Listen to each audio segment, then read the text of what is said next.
Good morning बच्चों।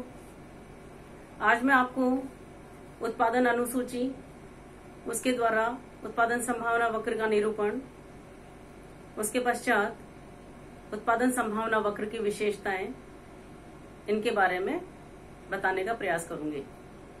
उत्पादन अनुसूची एक उत्पादक के द्वारा सभी साधनों का उनकी पूर्ण क्षमता से उपयोग करने पर दो वस्तुओं के अधिकतम उत्पादन की संभावनाओं को व्यक्त करने वाली तालिका को उत्पादन सूची या उत्पादन अनुसूची कहा जाता है।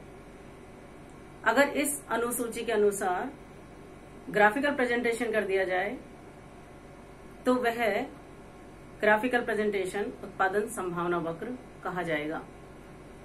तो आप बोर्ड पे देख रहे हैं, तालिका बनी हुई है। मान लीजिए मैं उत्पादक हूं, मेरे पास उत्पादन के साधन भी हैं, श्रम है, उत्पादन को प्राप्त करने के लिए भूमि है, इसी के साथ मशीनें हैं। इन सबको काम में लेकर मैं केवल दो प्रकार की वस्तुओं का उत्पादन कर सकती हूँ। ये एग्जाम्पल के लिए है। फिर यही उत्पादन किसी देश की इकोनॉमी के द्वारा भी उसी प्रकार से किया जा सकता है। मान लीजिए सभी साधनों को काम में लेने पर मैं दो प्रकार की वस्तुओं का उत्पादन करती हूँ, एक कैपिटल गुड्स और दूसरा है कंज्यूमर गुड्स। यहाँ एग्जाम्पल के लिए मैंने कैपिटल गुड्स में गन या बंदूक का उदाहरण लिया है और कंज्यूमर गुड्स या उपभोक्ता वस्तुओं में मैंने यहाँ बटर या मक्खन का उत्पादन एग्जाम्पल के रूप में लिया है। एक कॉम्बिनेशन ये बताता है कि यदि मैंने सारे उत्पादन के साधनों को केवल गन के उत्पादन में लगा दिया तो मुझे केवल गन का उत्पादन ही मिलेगा, जबकि बटर का उत्पादन 0 मिलेगा। इसी तरह से बी कॉम्बिनेशन या बी संयोग बताता है कि यदि मैंने बटर का उत्पादन पहले से बढ़ाया, पहले 0 था, अब मैंने 1 टन में मैंने लिया है कि 1 टन अगर बटर का उत्पादन मैं करना चाहती हूँ तो निश्चित रूप से मुझे कुछ मात्रा में कैपिटल गुड्स का उत्पादन कम करना पड़ेगा, यहाँ से साधन निकालने पड़ेंगे और बटर के उत्पादन में साधनों को लगाना पड़ेगा। और इसी प्रकार आगे आप देख रहे हैं कि जैसे जैसे मैं बटर का उत्पादन बढ़ाना चाहती हूँ वैसे वैसे मुझे गन के उत्पादन में कमी करनी पड़ेगी। यह इसलिए है क्योंकि साधन सीमित हैं। उन्हीं सीमित साधनों के द्वारा हमें इन दोनों वस्तुओं का उत्पादन प्राप्त करना है।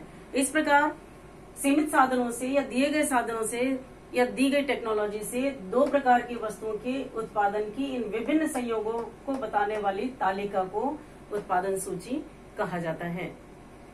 अब इसी तालिका को यदि हम ग्राफिकल रूप में प्रेजेंट करें तो हम ये देखेंगे कि ओ एक्स अक्ष पर मैंने कंज्यूमर गुड्स या बटर, एग्जाम्पल में बटर लिया हुआ है, और ओ वाई अक्ष पर कैपिटल गुड्स जो कि गन ली है। इसी सूची के अनुसार मैंने एक कॉम्बिनेशन के लिए 20 गन और 0 मात्रा बटर की, 0 मात्रा बटर की और 20 मात्रा, ये मैंने पैमाना लिया है इनके उत्पादन के मात्रा को देखते हुए। मिनिमम 0 है, मैक्सिमम 20 है, तो मैंने 0 से 20 के मध्य पैमाने के अनुसार ग्राफिकल प्रेजेंटेशन को बताने का प्रयास किया, जिसमें ओ वाई अक्ष पर कैपिटल गुड्स को मापा गया है। सेम डिफरेंस 5, 10, 15, 20 ये ईच लेके मैंने एक कॉम्बिनेशन को 20 इकाइयां गन की और 0 मात्रा बटर की, तो पहला कॉम्बिनेशन हमें ए इस बिंदु पर प्राप्त होता है। इसी तरह से बी कॉम्बिनेशन पर 1 यूनिट बटर के साथ 18 गन, 1 यूनिट जो है बटर है, इसके साथ 18, ये बी कॉम्बिनेशन मैंने प्राप्त किया है। इसी तरह से सी कॉम्बिनेशन 15:2, 2 यूनिट या 2 टन बटर के साथ 15 गन, ये पॉइंट प्राप्त किया सी। इसी तरह से डी, ई और एफ पॉइंट पर आप देख सकते हो कि सभी संसाधनों को केवल बटर के उत्पादन में लगा दिया गया, तो ऐसी स्थिति में गन का उत्पादन 0 होगा या 0 होगा। तो इन सभी संभावनाओं को रेखाचित्र पर बनाने से हमें ए, बी, सी, डी, ई और एफ ये संयोग प्राप्त होते हैं। इन संयोगों को मिलाने वाली रेखा,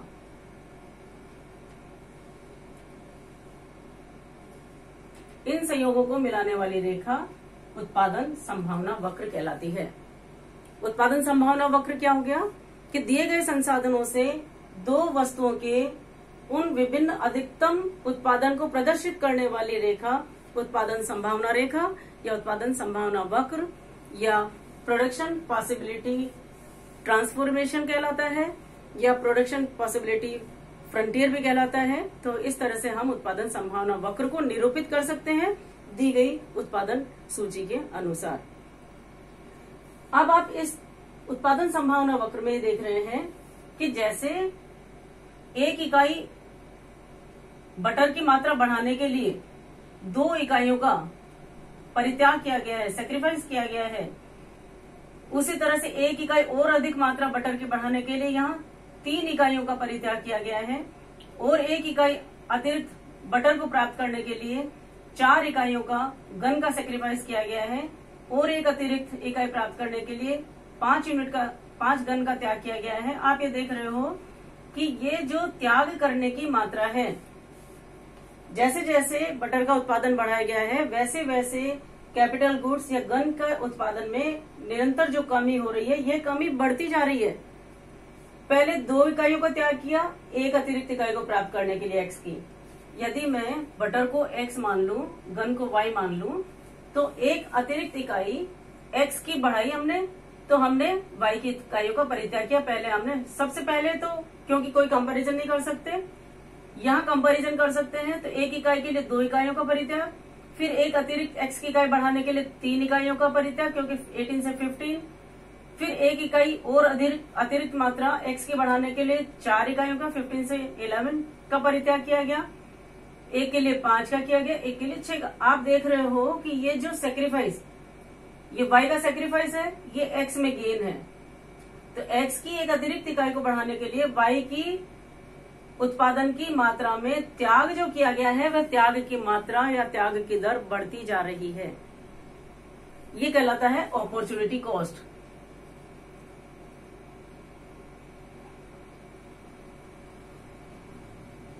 अपॉर्चुनिटी कॉस्ट या अवसर लागत कहलाती है। इसी तरह से इसे MRT भी कहा जा सकता है, मार्जिनल रेट ऑफ ट्रांसफॉर्मेशन, या मार्जिनल अपॉर्चुनिटी कॉस्ट भी कहा जा सकता है। इसे हम प्रॉपर्टीज में लेंगे कि MRT क्या है। अभी आपको उत्पादन सूची तथा उत्पादन सूची के अनुसार उत्पादन संभावना वक्र किस प्रकार से प्राप्त किया जाता है ये बताने का प्रयास किया है। अब हम लेके चलेंगे प्रॉपर्टीज।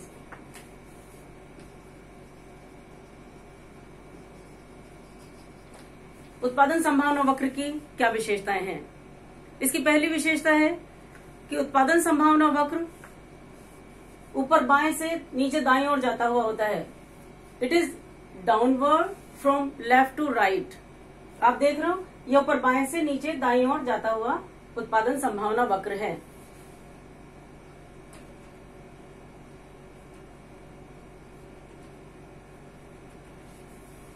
इसका क्या कारण है।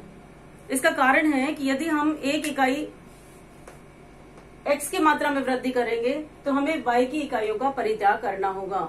एक इकोनॉमी यदि A से B पर या B से C पर, C से D पर आती है, यानी वह उपभोक्ता वस्तुओं का ज्यादा उत्पादन करना चाहती है, तो उसे अन्य पूंजीगत वस्तुओं के उत्पादन की मात्रा में कमी करनी होगी। इसी कारण एक उत्पादन संभावना वक्र या एक PPC ऊपर बाएं से नीचे दाईं ओर जाता हुआ होता है। सेकंड जो इसकी प्रॉपर्टी है, दूसरी इसकी विशेषता है कि कनकेव टू द ओरिजिन। उत्पादन संभावना वक्र PPC कनकेव होता है। कनकेव में इसका जो शेप देख रहे हैं आप, ये बताता है नतोदर, मूल बिंदु के प्रति नतोदर होता है उत्पादन संभावना वक्र। अब इसका क्या कारण है। इसका कारण है कि एक उत्पादन संभावना वक्र मूल बिंदु के प्रति नतोदर होता है। उसका ये कारण है कि एक अतिरिक्त इकाई x की बढ़ाने के लिए जो y की त्यागी गई मात्राएं हैं वो निरंतर बढ़ती जा रही हैं। पहले एक अतिरिक्त x की मात्रा ज्यादा प्राप्त करने के लिए 2 इकाइयों का परित्याग, फिर एक अतिरिक्त और इकाई बढ़ाई हमने मक्खन की, तो हमने गन की मात्रा का परित्याग पहले 3 किया फिर 4 किया। इसी तरह से एक और बढ़ाने के लिए 5 का परित्याग किया, एक और अतिरिक्त बढ़ाया तो हमने 6 इकाइयों का परित्याग किया। आप देख रहे हो इस अनुसूची में भी और इस रेखा चित्र में भी। रेखा चित्र में जैसे हम 0 से 1 यूनिट बटर की बढ़ाई तो हमने क्या किया, इन 2 इकाइयों का परित्याग किया, इसका सेक्रीफाइस किया हमने। कारण ये है कि हमें जब एक वस्तु की मात्रा बढ़ानी है तो हमें दूसरी वस्तु के उत्पादन की मात्रा को कम करना पड़ेगा, साधनों को एक स्थान से दूसरे स्थान पर हस्तांतरण करना पड़ेगा। इसी तरह से और एक इकाई x की यानी C बिंदु पर आप देख रहे हो उतनी ही मात्रा x की बढ़ाई है, लेकिन y की मात्रा अब पहले की तुलना में 18 से 15 यानी 3 इकाइयों का परित्याग किया है। और अब देखिए C से D पर आने पर और एक इकाई बटर की मात्रा बढ़ाई तो हमें सेक्रीफाइस कितना करना पड़ा, 15 से 11 4 इकाइयों का परित्याग करना पड़ा। एक अतिरिक्त टन बटर की मात्रा बढ़ाने के लिए हमें जो गन या बंदूकों का सेक्रीफाइस करना पड़ रहा है वो लगातार बढ़ता जा रहा है और इसके बढ़ने के कारण ही उत्पादन संभावना वक्र मूल बिंदु के प्रति नतोदर होता है या कॉन्केव टू द ओरिजिन होता है। तो खास बात क्या है, यदि आपके प्रश्न आ जाता है कि ये स्पष्ट कीजिए कि उत्पादन संभावना वक्र मूल बिंदु के प्रति नतोदर होता है, तो इसका आंसर ये है कि उत्पादन संभावना वक्र मूल बिंदु के प्रति नतोदर होता है क्योंकि एक अतिरिक्त इकाई x की मात्रा बढ़ाने के लिए y वस्तु की इकाइयों का जो परित्याग करना पड़ रहा है वह बढ़ता जा रहा है, इसलिए इसे हम कह सकते हैं कि उत्पादन संभावना वक्र मूल बिंदु के प्रति नतोदर होता है। या सीमांत प्रतिस्थापन दर के बढ़ने के कारण उत्पादन संभावना वक्र नतोदर होता है। तो हम कह सकते हैं MRT marginal rate of transportation के बढ़ने के कारण उत्पादन संभावना वक्र कॉन्केव टू द ओरिजिन होता है। तो पहला ऊपर बाएं से नीचे दाईं ओर जाता हुआ होता है।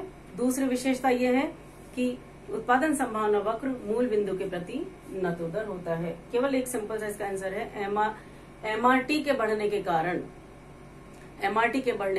उत्पादन संभावना वक्र मूल बिंदु के प्रति नतोदर होता है। और MRT क्या है, MRT y की वह त्यागी गई मात्राएं हैं जो कि एक x के अतिरिक्त इकाई के उत्पादन बढ़ाने से प्राप्त होती है। और ये आप सूची में देख सकते हैं 2:1, 3:1, 4:1, 5:1, 6:1, यानी खोया बटा पाया। जितना खोया आपने क्या पाया, क्या खोया क्या पाया, इसके अनुपात को MRT कहा जाता है। इसी तरह से तीसरी इसकी विशेषता है shifting and rotation of PPC। उत्पादन संभावना वक्र को शॉर्ट में PPC भी कहते हैं। तो शिफ्टिंग ऑफ PPC। अब उत्पादन संभावना वक्र के स्वरूप के बारे में आप जान गए कि ऊपर बाएं से नीचे दाईं ओर जाता हुआ और मूल बिंदु के प्रति नतोदर। ये मैंने बताया मूल बिंदु के प्रति नतोदर MRT के बढ़ने के कारण उत्पादन संभावना वक्र मूल बिंदु के प्रति नतोदर होगा। यदि इनकी दर, परिवर्तन की दर अगर समान है, जितना खोया उतना ही पाया है, तो यह उत्पादन संभावना वक्र एक सरल रेखा के रूप में प्राप्त होगा। MRT यदि कांस्टेंट है, MRT यदि कांस्टेंट है तो उत्पादन संभावना वक्र एक सरल रेखा के रूप में प्राप्त होगा। MRT अगर घटता हुआ है तो उत्पादन संभावना वक्र मूल बिंदु के प्रति उन्नतोदर होगा। सामान्यतया उत्पादन संभावना वक्र मूल बिंदु के प्रति उन्नतोदर होता है, मूल बिंदु के प्रति नतोदर होता है, जो कि इस तरह के रेखा चित्र के द्वारा स्पष्ट किया जाता है। मतलब यह है कि MRT के बढ़ने पर इसका स्वरूप नतोदर होगा, MRT के कांस्टेंट रहने पर इसका स्वरूप सरल रेखा के रूप में होगा, और MRT के घटने पर मूल बिंदु के प्रति उन्नतोदर होगा। तो इस बात को समझ लीजिए आप, जब MRT marginal rate of transformation एक अतिरिक्त इकाई x के बढ़ाने के लिए y इकाइयों की मात्रा का परित्याग यदि बराबर है तो सरल रेखा के रूप में होगा, यदि बढ़ता जा रहा है तो नतोदर होगा, यदि घटता जा रहा है तो ये उन्नतोदर कॉन्वेक्स टू द ओरिजिन होगा। लेकिन साधारणतया हम उत्पादन संभावना वक्र कनकेव टू द ओरिजिन प्राप्त करते हैं। इसी के आधार पर शिफ्टिंग ऑफ पीपीसी क्या है, मैं ये बताने का प्रयास करूंगी। प्रारंभ में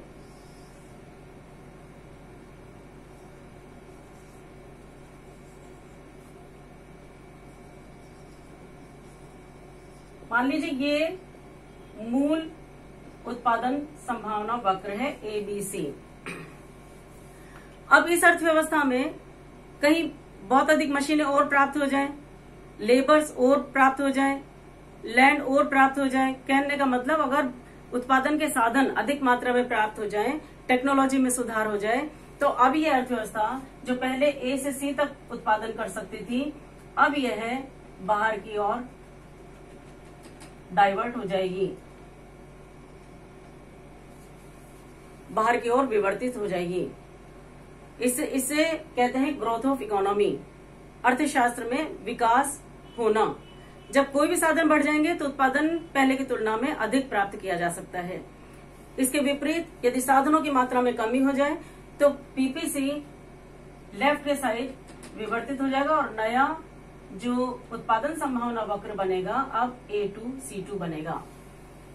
आप समझ रहे होंगे, उत्पादन के साधनों की मात्रा में वृद्धि होने पर या प्रौद्योगिकी में या टेक्नोलॉजी में सुधार होने पर पहले जो AC उत्पादन संभावना वक्र था अब वह A1 और C1 हो जाता है।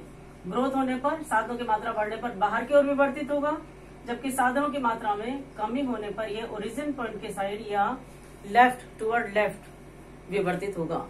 तो ये कहलाता है शिफ्टिंग ऑफ पीपीसी, उत्पादन संभावना वक्र का विवर्तित होना या शिफ्टिंग होना।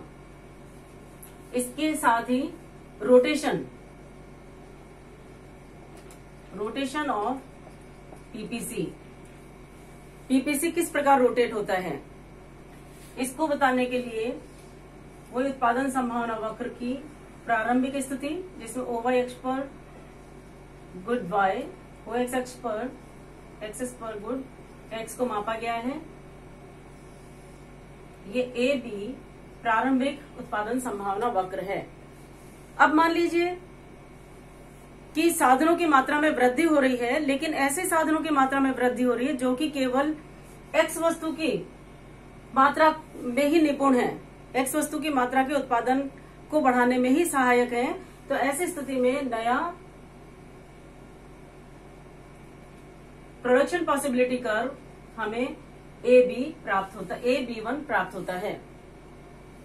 साधन बढ़ाए गए हैं लेकिन Y के साधन स्थिर हैं, केवल X से साधनों की मात्रा में वृद्धि की गई है। तो ऐसी स्थिति में नया पीपीसी A से B1 होगा। A पर वह कांस्टेंट है, B पर उसने B से B1 की मात्रा में वृद्धि की है X के उत्पादन में। तो ये जो कहलाता है B से B1 तक का या AB1 जो नया उत्पादन संभावना वक्र प्राप्त हुआ है वह रोटेट कर रहा है और दाईं ओर साधनों के बढ़ने पर यह दाईं ओर रोटेट करेगा।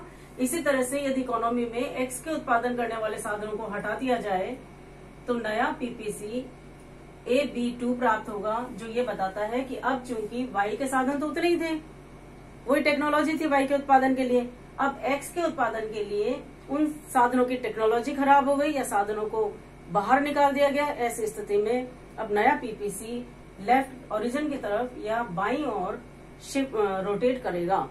रोटेशन का मतलब है एक बिंदु सेम होना चाहिए जबकि दूसरा बिंदु लेफ्ट या राइट में डाइवर्ट हो सकता है या रोटेट हो सकता है। इसी तरह से Y वस्तु की मात्रा में भी आप देख सकते हो, अगर ये प्रारंभिक पीपीसी है